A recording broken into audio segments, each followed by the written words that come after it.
Konnichiwa minasan. I hope you all are safe and fine. Welcome back to my channel Japanese language మన తెలుగులో. ఈరోజు మనం ఈ వీడియోలో మరి కొత్త టాపిక్ అనేది నేర్చుకుందాం. అంతకంటే ముందు మనం లాస్ట్ వీడియోలో ఏమైతే నేర్చుకున్నామో అదొకసారి రివ్యూ అనేది చేద్దాం. లాస్ట్ వీడియోలో మనం ఇక్కట్సు అనే టాపిక్ గురించి క్లియర్గా చెప్పుకోవడం జరిగింది. అలానే మనం వాటికి డిఫరెంట్ ఎగ్జాంపుల్స్ అనేవి తీసుకుని ప్రాక్టీస్ అనేది చేశాం.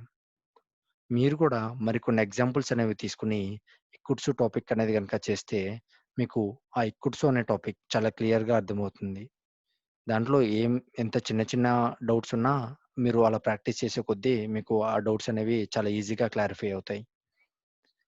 Okay friends. మనం ఈరోజు ఈ వీడియోలో కొత్త టాపిక్ అనేది నేర్చుకుందాం. అంతకంటే ముందు మనం చూసుకున్నట్టయితే ప్రీవియస్ వీడియోస్‌లో మనం కొరే గ్రూప్, అలానే కోనో గ్రూప్ గురించి క్లియర్‌గా చెప్పుకోవడం జరిగింది. కొరే గ్రూప్ వచ్చేసరికి ఓన్లీ నాన్ లివింగ్ థింగ్స్‌కి రిప్రజెంట్ చేస్తామని చెప్పుకున్నాం. అలానే కోనో గ్రూప్‌కొచ్చేసరికి అటు నాన్ లివింగ్ థింగ్స్‌కి, ఇటు లివింగ్ థింగ్స్‌కి కూడా యూజ్ చేస్తామని చెప్పుకున్నాం. ఇప్పుడు మనం ఈ వీడియోలో లొకేషన్ బేస్డ్‌కి ఏవి యూజ్ చేస్తామో ఈ వీడియోలో మనం క్లియర్‌గా చెప్పుకుందాం.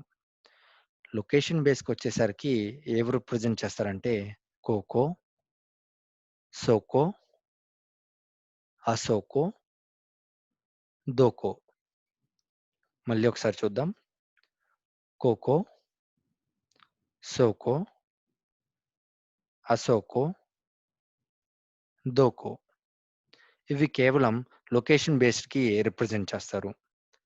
ఇప్పుడు వీటిలి గురించి మనం ఇంకా కొంచెం క్లియర్‌గా తెలుసుకుందాం. కోకో. This place are here which is near to the speaker and far from the listener. కోకో అన్నది వచ్చేసరికి స్పీకర్‌కి దగ్గరగా ఉండాలి. లిజనర్‌కి దూరంగా ఉండాలి. అప్పుడు మనం కోకో అనేది యూజ్ చేస్తాం. కోకో అనేది మనం తెలుగులో చూసుకున్నట్టయితే ఇక్కడ అని అర్థం వస్తుంది. సోకో. That place are there which is near to the listener and far from the speaker. ఎప్పుడైతే లిజనర్‌కి దగ్గరగా ఉండి, స్పీకర్‌కి దూరంగా ఉన్నప్పుడు మనం సోకో అనేది యూజ్ చేస్తాం. సోకో అనేది తెలుగులో వచ్చేసరికి అక్కడ అని అర్థం వస్తుంది. అసోకో. Over there which is far from both speaker and listener. ఎప్పుడైతే పలానా ఆబ్జెక్ట్ గురించి మాట్లాడుకునేటప్పుడు బోత్ స్పీకర్‌కి, అలానే లిజనర్‌కి కూడా దూరంగా ఉన్నప్పుడు మనం అసోకో అనేది యూజ్ చేస్తాం. అసోకో అనేది గనక మనం తెలుగులో చూసుకున్నట్లయితే అక్కడ అని అర్థం వస్తుంది. సోకోకి, అసోకోకి తేడా ఏమిటంటే సోకో వచ్చినప్పుడు మనం ఆబ్జెక్ట్ అనేది లిజనర్‌కి దగ్గరగా ఉంటుంది. కానీ మనం ఎప్పుడైతే అసోకో యూజ్ చేశామో అప్పుడు ఆ ఆబ్జెక్ట్ అనేది బోత్ స్పీకర్‌కి, లిజనర్‌కి ఇద్దరికీ దూరంగా అనేది ఉంటుందన్నమాట ఆబ్జెక్ట్. అప్పుడు మనం అసోకో అనేది యూజ్ చేస్తాం. దోకో. దోకో it refers to where in English. ఇది ఒక ఇంట్రోగేటివ్ వర్డ్ అన్నమాట.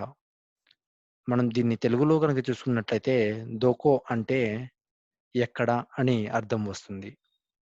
ఎప్పుడైతే మనం తెలుగులో ఎక్కడ అని టాపిక్ అనే వర్డ్ వచ్చిసిందనుకోండి, అప్పుడు మనం ఆటోమేటిక్‌గా మనం జపనీస్ లాంగ్వేజ్‌లో దోకో అనేది మనం రిప్లేస్ చేసుకోవచ్చు. మీరు గూడా ఈ దోకో అనే వర్డ్ మాక్సిమం యూజ్ చేయడానికి ట్రై చేయండి.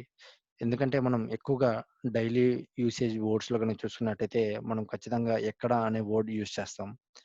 దాన్ని కేవలం మీరు దోకో అనే దాంతో రిప్లేస్ చేస్తే జపనీస్ లాంగ్వేజ్‌లో దాని అర్థం సిమిలర్ అయిపోతుంది. Okay friends. మీరు గూడా ఇప్పటిదాకా మనం ఈ నేర్చుకున్న ఈ కోకో, సోకో, అసోకో, దోకో అనేవి ఒకసారి ప్రాక్టీస్ అనేది చేయండి. ఆ మీనింగ్స్ అనేది కొంచెం క్లియర్‌గా అర్థమయ్యేటట్టు చూసుకోండి. వచ్చే వీడియోస్‌లో మనం ఇంకా కొంచెం క్లియర్‌గా చెప్పుకుందాం ప్రాక్టీస్ చేస్తూ. Okay friends. If you are having any comments or queries, please let me know in the below comment section box. Arigatou gozaimasu. Thanks for watching this video.